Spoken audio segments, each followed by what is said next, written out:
Orang harus paham ini. Assalamualaikum warahmatullahi wabarakatuh. Warganet yang berbahagia, kita bersyukur hidup di Indonesia sebagai negara yang merdeka, sebagai tanah air kita.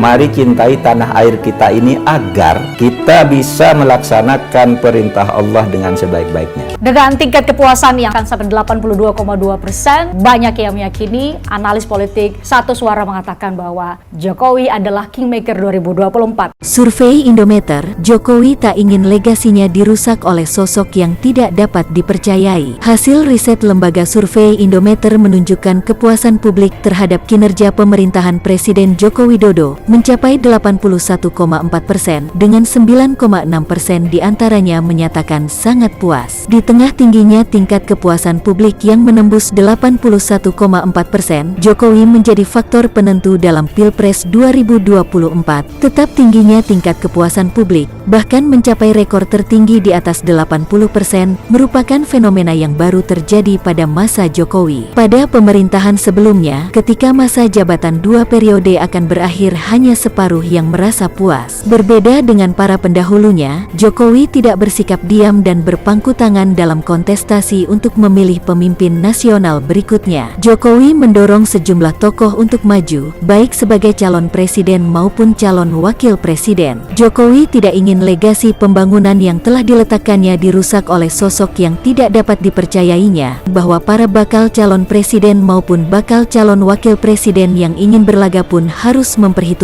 faktor Jokowi. Tingginya tingkat kepuasan publik terhadap Jokowi menjadi tantangan tersendiri ketika ingin menawarkan program kepada publik. Dalam survei tersebut, hanya 17,8% yang merasa tidak puas dengan kinerja Jokowi, dan diantaranya sebesar 1,0% yang menyatakan tidak puas sama sekali. Sisanya menjawab tidak tahu, tidak jawab sebanyak 0,8%. Survei Indometer dilakukan pada 5-10 Juni tahun 2023 terhadap 1.200 responden di seluruh provinsi di Indonesia yang dipilih secara acak bertingkat survei multi-stage random sampling. Margin of error survei sebesar kurang lebih 2,98% dan pada tingkat kepercayaan 95%. KSP punya tugas mengawal PSN ya, proyek strategis nasional, dan di antaranya ada 12 PSN di sampah ini.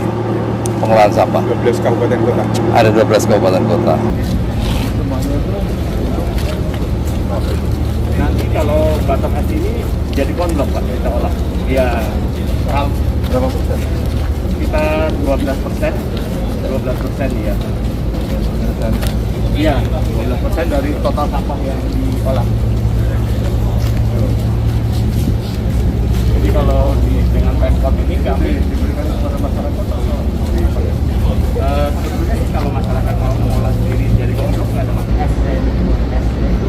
Ya kalau sampah itu Sekarang gitu ya, keras sekali. Jadi kalau untuk kekerasan jalan, ini cocok, bagus.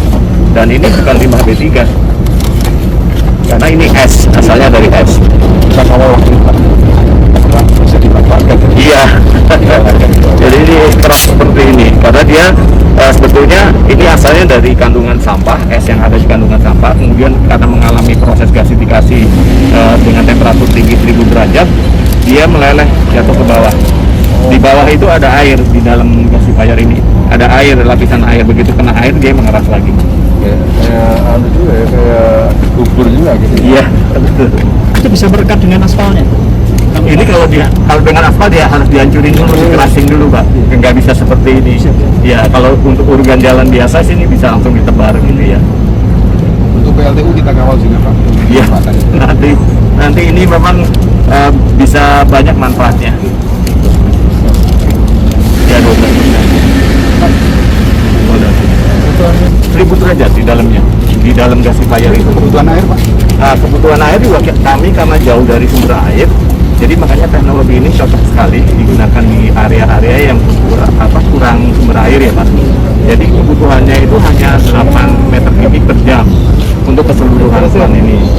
Itu kecil sekali gitu. Kalau kita bandingkan dengan Benowo misalnya harus ambil dari air sungai gitu ya. Kita ini jauh dari sungai, jadi nggak mungkin ambil dari sungai. Jadi kami hanya punya satu tangki air seperti ini untuk pendinginan saja yang digunakan, bukan untuk konsumsi. satu-satunya di Solo. Satu-satunya untuk menggerakkan ini di Indonesia, bahkan untuk menggerakkan ini pakai PLN.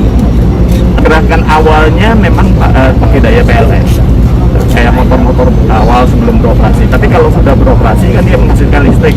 Listrik ini kami gunakan sendiri. Jadi yang di PLN kita bisa dari total 8 mega ini kurang lebih sekitar 2,5 mega kami gunakan sendiri, 5 mega kami gunakan. Untuk yang sendiri lanjutnya itu sudah ada uji emisi sendiri, Pak, dan kami sudah lakukan. Sudah lulus ketika lolos. Iya. Cuma karena dia Nah, kita ingin melihat karena sebentar lagi mau operasi, tapi masih ada kendala-kendala yang perlu nanti kita bottleneck di KSP ya. Kendala yang pertama adalah ini belum lolos uji SLO, sertifikasi layak operasi, karena ada persoalan very technical, ya, sangat teknikal, bagaimana mensinkronkan antara aturan KLHK ya, yang lebih mengarah kepada inseminator ya, pembakaran waktu itu. Dari pembakaran itu diuji asapnya. Kalau asapnya urin dengan dioksin memenuhi standar lepas. Nah, yang sekarang ini bukan proses pembakaran. Sampahnya itu diseleksi, dihancurin pada ukuran tertentu, masuk yang hitam itu ada proses kimia ya, terus menghasilkan gas. Gasnya ini dibawa ke tadi itu yang di belakang, yang namanya genset ya, atau apa generator ya. Setelah itu dia keluarlah listrik. Nah, dari situ mengeluarkan yang namanya ada flare tadi ya, ada, kalau itu nggak kebuang itu dibakar, sehingga memang relatif nggak ada gas-gas yang tadi itu yang emisinya nggak ada. Nah, ini yang perlu ada disinkronisasi melalui kantor kepala staf presiden, karena ini bottleneck di bidang kebijakan. Ini mesti ada satu solusi. Tuh. Yang kedua, persoalan lapangannya simple sebenarnya. Masih perlu lahan 2 hektar, tapi yang baru terpenuhi 1,5 hektar. Sebenarnya hanya perlu luas, lahannya sudah ada. Tinggal proses bagaimana memindahkan sampah-sampah itu nantinya bisa digunakan menjadi proses seleksi. Tinggal memindahkan saja. Tapi di sisi lain memang juga perlu ada akses in-out kendaraan ini agar lebih tertib dan aman, maka perlu ada pelebaran. Nah, sehingga ini juga perlu nanti saya komunikasikan ke Menteri PUPR. Jadi ada KLHK, ada PUPR, nanti SDM, terus dari Kota Madya akan kita undang nanti ke KSP untuk beresin ini. Gitu kira-kira. Proyek ini sudah menghabiskan anggaran berapa ya? Aku ini murni swasta ya. Ini swasta, ini beliau nih yang jawab coba. Mas, monggo. Kalau SLO-nya sendiri seperti apa? Ya, nanti SLO itu nanti dari SDM ya. Nanti makanya dari rapat nanti akan ketemu, ada solusi, harus ada solusi. Kalau kendala tadi itu pengaruh ke operasional nggak? Ya pasti. Target Kalau nanti kasihan ini beliau ini sudah menghasilkan listrik, tapi belum bisa jualan. Nah gitu. Sehingga nanti harus dijamin dong investasi. Kalau investor nggak ada jaminan kan kasihan nanti. Gitu. Nah ini dalam rangka bagaimana secepatnya ini bisa dirilis dan resmi. Prinsipnya konsep ramah lingkungannya udah terpenuhi berarti ya? Oh ya, sangat terpenuhi. Masalah regulasi aja. Ya, sangat terpenuhi karena ini justru tidak mengeluarkan gas. Emisi. Iya, nggak ada emisi, nggak ada. Kan nggak ada, kita lihat pembakaran kan. Ini nggak ada, lebih mempercepat Indonesia menuju zero emission 2060 gitu. Ada target kapan Pak mungkin bisa beroperasi untuk apa? Ya, karena sebenarnya ini sudah 97,5 ya, persen ya, tinggal sedikit aja. Tapi ini perlu saya sinkronkan nanti di KSP ya. Kalau dibandingin dengan PLTSA lain di Solo ini kondisinya seperti Ya, PLTSA ada beberapa ya. Yang kedua di luar yang seperti ini itu ada proses pembakaran tadi. Ya. Nah, dari proses pembakaran itu energinya digunakan untuk memanaskan boiler, Menghasilkan uap. ya, uap menghasilkan nanti seperti PLTU, pembangkit listrik tenaga uap. Nah, kalau ini enggak, ini pembangkit listrik tenaga gas. Nah, itu bedanya begitu. Ini tanpa ada pembakaran, kalau yang ETF yang lain pembakaran. Nah, itulah kira-kira seperti itu. Terus ya. Oke. Ada target kapan bisa dapat keluar Oktober ya. Nah, tapi kita secepatnya kita selesaikan yang 2,5% itu. Oke, semandun. Demokrat. Wes rek.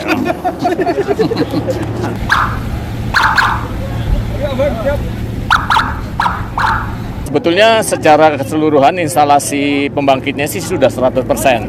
Ya, jadi dari yang ditargetkan sudah semua. Cuma kami tetap melakukan proses sertifikasi ya supaya ini semua bisa mendapatkan SLO, sertifikat layak operasi.